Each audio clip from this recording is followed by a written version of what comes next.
dollars. On va retrouver tout de suite Grégory Volokin en direct des États-Unis et en duplex vidéo avec nous depuis New York, le président de Mescart Financial Services. Bonjour Grégory.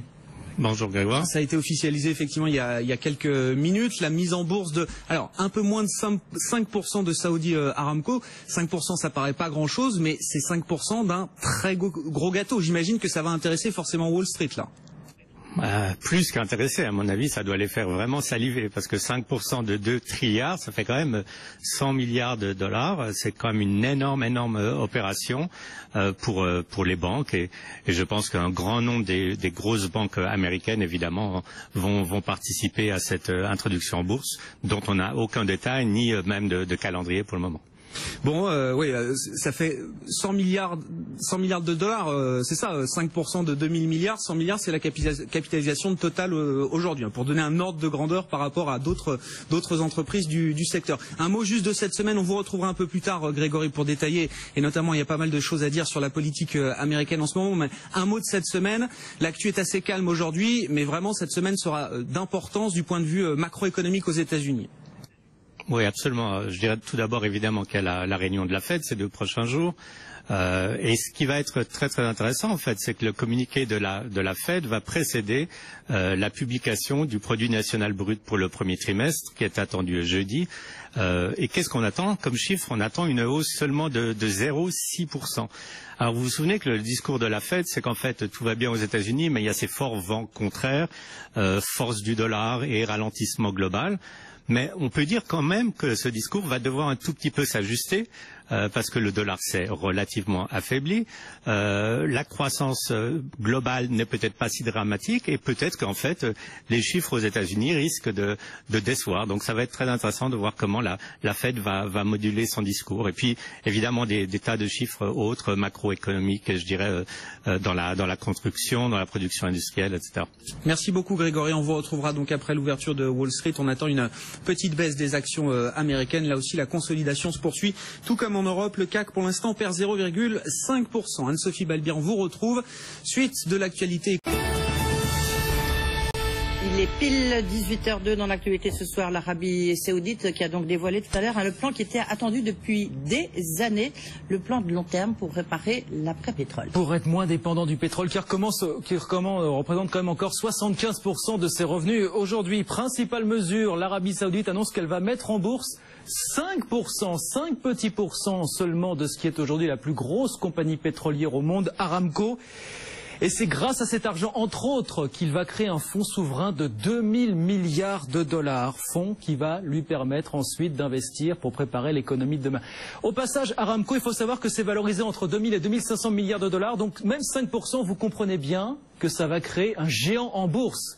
C'est ce que nous disait tout à l'heure Grégory Volokin de Mescart Financial Services à New York. Écoutez son analyse. Ce deal est tellement important qu'à mon avis, les Saoudiens vont casser les prix. C'est-à-dire qu'ils vont réussir à négocier avec les banques américaines et autres, sûrement des fees, des frais le plus bas possible, parce qu'en fait là ils tiennent sûrement le plus gros deal, non pas de l'année, mais le plus gros deal de l'histoire des introductions en bourse. Donc ça va permettre aux Saoudiens sûrement d'obtenir les conditions les plus avantageuses. Mais voilà, des ristournes en tout cas. Mais de toute façon, il faut dire que 100 milliards de dollars, ça ne sera pas la capitalisation en bourse, ça sera le flottant qui sera en bourse, puisque cette compagnie Aramco vaudra dans les 2 à 2,5 milliards de dollars, ce qui représente en gros 10 fois la taille d'un Chevron ou 8 fois la taille d'un Exxon. C'est pour dire, Grégory Volokin tout à l'heure sur BFM Business, nous pourrons vivre sans le pétrole dès 2020. Ça, c'est ce qu'a déclaré tout à l'heure le fils du roi Salman, le vice-prince héritier Mohamed Salman, qui a fait l'ensemble de ces annonces du côté de Riyad.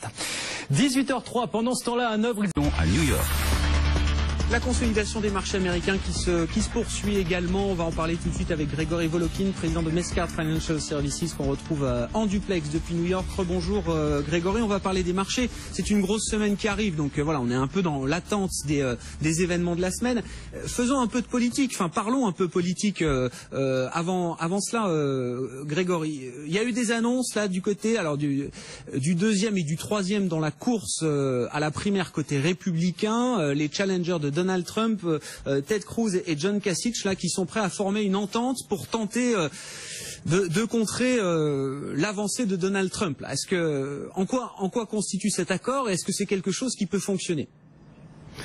Alors cet accord constitue dans le fait qu'ils vont échanger en gros des États.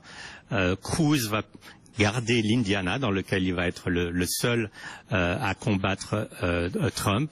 Quant à Kasich, il va être seul à combattre Trump dans le New Mexico et l'Oregon. Alors pourquoi? C'est pour éviter que les voix se dispersent entre trois candidats et pour permettre peut-être à Cruz d'avoir assez de voix, non pas pour remporter la majorité des délégués à 1237, parce que cela même pour Trump ça commence à sembler difficile, mais pour pouvoir s'imposer comme deuxième candidat potentiel lorsqu'il arrivera à la primaire. Alors évidemment, Trump a sauté sur l'occasion en disant que ces candidats étaient en train de paniquer, qu'ils étaient lamentables, et il faut attendre surtout demain, parce que demain, il y a des élections dans 4 États, dont la Pennsylvanie, le Connecticut, c'est des États qui sont très favorables à Donald Trump, en tout cas dans les sondages. Bon, et puis il faut dire aussi, on surveille les soutiens ou les défections de soutien côté républicain. Là,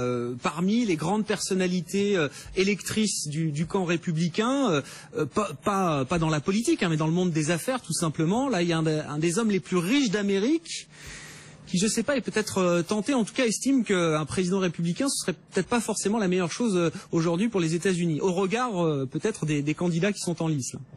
Oui, alors ça c'est une très mauvaise nouvelle pour les républicains parce que le milliardaire en question, en fait, ils sont deux frères, les frères Koch. Leur fortune est de plus de 50 milliards de dollars à eux deux et c'est des grands donateurs républicains puisqu'au début de la campagne, ils avaient prévu de donner 900 millions de dollars de leur propre argent pour favoriser l'élection d'un candidat à la présidence. Et hier, dans un interview, le journaliste lui dit, mais en fait, comment vous réagissez face à Hillary Clinton? Et Charles Koch a dit, mais en fait, c'est peut-être le moindre des mal. Je serais peut-être prêt même à épauler Hillary Clinton, peut-être pas avec mon argent, mais en tout cas tout faire pour que ça soit pas Trump qui l'emporte. Donc vraiment là, on voit que les républicains n'ont pas du tout trouvé un candidat qui puisse même réunir autour de lui les principaux financiers qui normalement devraient être quand même assez naturellement de son côté. Bon, il faudra surveiller quand même si c'est une tendance qui s'accélère, parce qu'il y a déjà eu quelques mots allant dans ce sens, notamment du côté, enfin, dans le système républicain. Alors, c'est pas forcément des personnalités du monde des affaires aussi connues que ce Robert Koch, mais voilà, dans le système même du parti américain, on sait qu'il y a déjà eu des propos qui vont dans ce sens-là, hein. Oui, non, mais c'est certain. C'est-à-dire que personne chez les Républicains ne veut de Donald Trump, mais il faut aussi savoir que Cruz, qui est un sénateur, est le sénateur le plus haï de la Chambre. Et c'est vrai, quand on dit haï, vous avez des collègues qui disent qu'ils préféreraient carrément se suicider que de voir Cruz comme président. Ils en sont à ce point-là. Il se fait aucun ami à Washington. Donc, en gros, peut-être que ça joue en sa faveur, parce que c'était une élection très populiste. Donc, avoir Washington à dos, que ce soit pour Trump, pour Cruz, c'est peut-être des bons arguments. Mais à un certain moment, pour gagner une élection, il faut que le parti soit derrière les candidats. Les partis sont tout puissants aux États-Unis. Et si on peut d'ores et déjà dire que le Parti démocrate sera derrière Hillary Clinton, pour le moment, on voit vraiment personne que ce parti républicain puisse appuyer avec enthousiasme. Bon, parmi les infos du jour, là, plus en lien directement avec les marchés, donc on va dire un mot de la semaine qui sera très importante, mais sur l'actualité du jour, il y a un deal intéressant là dans le secteur des médias. Donc, alors on connaît pas forcément les groupes, mais on connaît évidemment les publications. C'est le groupe propriétaire de USA Today qui fait une offre hostile pour racheter le groupe qui détient notamment le Chicago Times ou encore le Los Angeles Times, Grégory. Oui, alors il faut savoir que dans la presse, en une année, il y a eu 70 fusion de chaînes de journaux et les chiffres que je vais vous dire expliquent tout à fait pourquoi. En 2006, les ventes de publicité dans les journaux représentaient 46 milliards de dollars de revenus. en 2006. En 2016, donc cette année, on en est à 12 milliards de revenus publicitaires, c'est-à-dire 75% de moins.